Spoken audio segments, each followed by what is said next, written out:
Hello students, welcome to YouTube channel commercial group. आज हम discuss करने वाले हैं अबाउट ओपेक। ओपेक मतलब organization for petroleum exporting countries. तो ओपेक जो है उसके बारे में हम आज इस वीडियो में कवर करने वाले हैं। उसकी हिस्ट्री देखेंगे, उसको बनाया क्यों गया हुआ है, उसके मेंबर्स कौन कौन हैं, ओपेक प्लस मेंबर क्या होता है और उसकी जो रिकॉर्ड ब्रेकिंग डील अभी कंट्री वर्ल्ड के अंदर हुई है उसका इम्पैक्ट क्या आएगा इंडिया प्लस ग्लोबल इकोनॉमी के अंदर। तो स्टार्ट करते हैं हम हमारी वीडियो। तो सबसे पहले हम डिस्कस करने वाले हैं कि ओपेक कहाँ से आया है, होता क्या है। तो ओपेक का फुल फॉर्म है organization for petroleum exporting countries. मतलब जो पेट्रोल बनाती है, मैन्युफैक्चर करती है, उनका जो एक पर्टिकुलर ऑर्गेनाइजेशन ग्रुप बना लिया उन्होंने, जिसको उनका नाम दिया है ओपेक। ओपेक मतलब organization of petroleum exporting countries. इसकी स्थापना हुई थी 14 सितंबर 1960 में, जो बगदाद के अंदर इराक में हुई थी। और उसकी चेयरमैनशिप जो थी वो उस समय उनके अंडर थी जुआन पेब्लो पेरेस अल्फोंसो और अब्दुल्ला तारिकी। उनके फाउंडर मेंबर्स उस समय थे, फाउंडर मेंबर्स मतलब जो कंट्रीज उस समय उनके अंडर थी वो थी Iran, Iraq, Kuwait, Saudi Arabia and Venezuela. ये सभी कंट्रीज ने मिलकर ओपेक का ग्रुप बनाया था और इसका हेड क्वार्टर 1965 में डेवलप किया गया था वियना, ऑस्ट्रिया में। तो ये थी उसकी ओपेक की हिस्ट्री। अब उसका पर्पस देखते हैं कि ओपेक बनाया क्यों गया था। तो ओपेक जो है एक इंटरनेशनल कार्टेल है।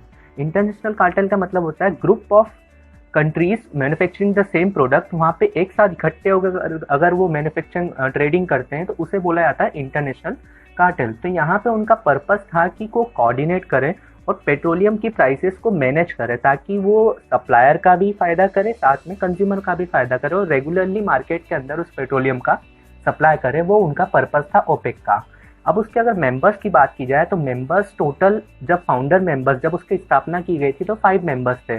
बाकी टिल 2019 में उसके 15 मेंबर्स हो गए थे, जो कि थे Algeria, Angola, Ecuador, Equatorial Libya, Nigeria, Qatar, Republic of Congo, Saudi Arabia, United Arab Emirates and Venezuela.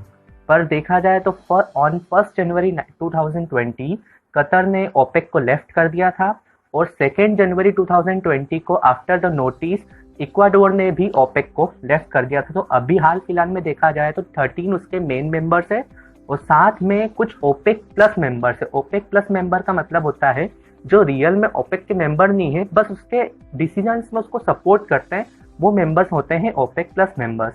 तो ओपेक प्लस मेंबर्स में देखा जाए तो एक है रशिया, यूएसओ, मेक्सिको, जो उसके रियल में मेंबर्स नहीं है बट उसको सपोर्ट करते और डिसीजन में साथ देते, इसलिए ये सब हो जाते हैं उनके ओपेक प्लस मेंबर्स। अब अगर ओपेक का कंट्रोल देखा जाए कि ओपेक का रोल क्या है पूरी ओवरऑल वर्ल्ड इकोनॉमी में पेट्रोलियम के लिए, तो ओपेक 44% ऑफ पेट्रोलियम प्रोडक्शन और 81.5 ऑयल प्रूवन रिजर्व्स, मतलब ऑयल का रिजर्व्स मेंटेन करता है वर्ल्ड के अंदर।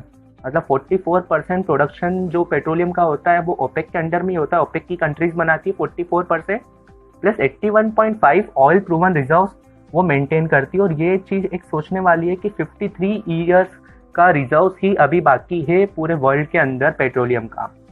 अब ओपेक ने जो है ये जो नया डिसीजन दिया है, ओपेक डील जो हुई है, ओपेक प्लस मेंबर्स की डील प्राइस को बढ़ाने के लिए, तो उसका रीज़न क्या था। तो अभी देखा जाए तो कोविड-19 के कारण सभी मैन्युफैक्चरिंग यूनिट्स बंद हो चुकी है। लगभग 90% manufacturing units over the world बंद हो चुकी है। उसके कारण हुआ क्या है कि पेट्रोलियम की डिमांड एकदम से ड्रास्टिकली कम हो गई है। अब कम होने के कारण क्या हुआ कि जो ओपेक के मेंबर्स थे उनको ह्यूज लॉस सफ़र करना पड़ा।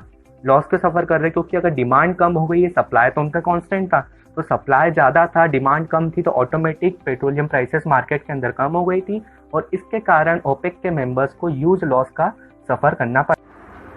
अब डिमांड जो गिरी है उसको वापस लाने के लिए ओपेक प्लस मेंबर्स ने उसका सॉल्यूशन निकाला है कि वर्ल्ड इकोनॉमी अभी बंद पड़ी है, डिमांड को वापस राइज करना है, तो क्यों ना सप्लाई को ही कम कर दिया जाए। तो ओपेक प्लस मेंबर्स ने 1 जनवरी से अपील करना चालू करी कि उनका सॉल्यूशन जो सप्लाई है बैरल्स का पर मिलियन बैरल्स जो है वो कम कर दी जाए। तो उससे क्या होगा, ऑटोमेटिक सप्लाई कम होने से डिमांड धीरे धीरे राइज होगी, उनकी प्राइसेस वापस से ट्रैक पे आ जाएगी। तो इसलिए अल्टीमेटली उन्होंने 9 अप्रैल को after all discussions and agreements, वो 9 अप्रैल को अल्टीमेटली उन्होंने डिक्लेयर कर दिया कि 10 million barrels per day, that is 23% of overall supply, मतलब वर्ल्ड का 23% जो है वो सप्लाई वो कम कर रहे हैं in the month of May and June. अब उसने अदर अपने मेंबर्स जो ऑयल प्रोड्यूसिंग कंट्रीज थी उनसे भी रिक्वेस्ट करी, सच एस मैक्सिको से ओपेक ने डिमांड करी कि आप भी 4 लाख बैरल्स कम कर दीजिए सप्लाई अ डे में। तो उससे मैक्सिको ने उसको रिफ्यूज करके 4 लाख की बजाय 1 lakh barrels a day units जो सप्लाई था वो कम कर दिया है। 1 बैरल में 159 लीटर्स अप्रॉक्स आता है। अब सप्लाई को ओवरऑल उन्होंने 23% कम कर दिया वर्ल्ड के अंदर, तो अब उसका इम्पैक्ट क्या आएगा? तो सप्लाई कम होने से डिमांड मार्केट में धीरे धीरे वापस से राइज होना चालू हो जाएगी, क्योंकि जैसे ही कोविड-19 के बाद इकोनॉमीज वापस से प्रोडक्शन चालू करेगी तो उनके पास पेट्रोलियम रिजर्व्स कम रहेंगे, तो वो डिमांड धीरे धीरे क्रिएट करेगी वर्ल्ड के अंदर। तो डिमांड धीरे धीरे राइज होगी इकोनॉमी के अंदर।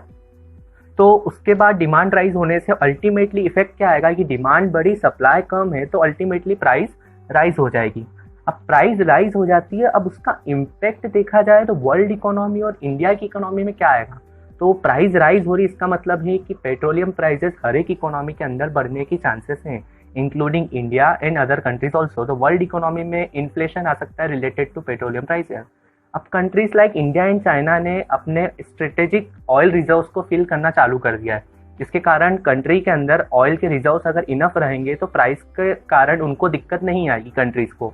और इंडिया और चाइना ने उसको स्टार्ट कर दिया है, जबकि G20 मीटिंग में डिसाइड किया गया है सभी एनर्जी मिनिस्टर्स ने कि वो उसको अपोज कर रहे हैं, ओपेक के डिसीजन को अपोज कर रहे हैं, और वो उनसे रिक्वेस्ट कर रहे हैं कि डिसीजन ऐसा ना ले कि कंज्यूमर को दिक्कत आए, डिसीजन ऐसा लाए कि सप्लायर प्लस डिमांड जो कंज्यूमर है उन दोनों को साथ में लेके चले, दोनों का बेनिफिट होना कंपलसरी है। So this video includes overall the decision making process of OPEC, its history, purpose. Thank you. Subscribe now and press the bell icon. Never miss an update.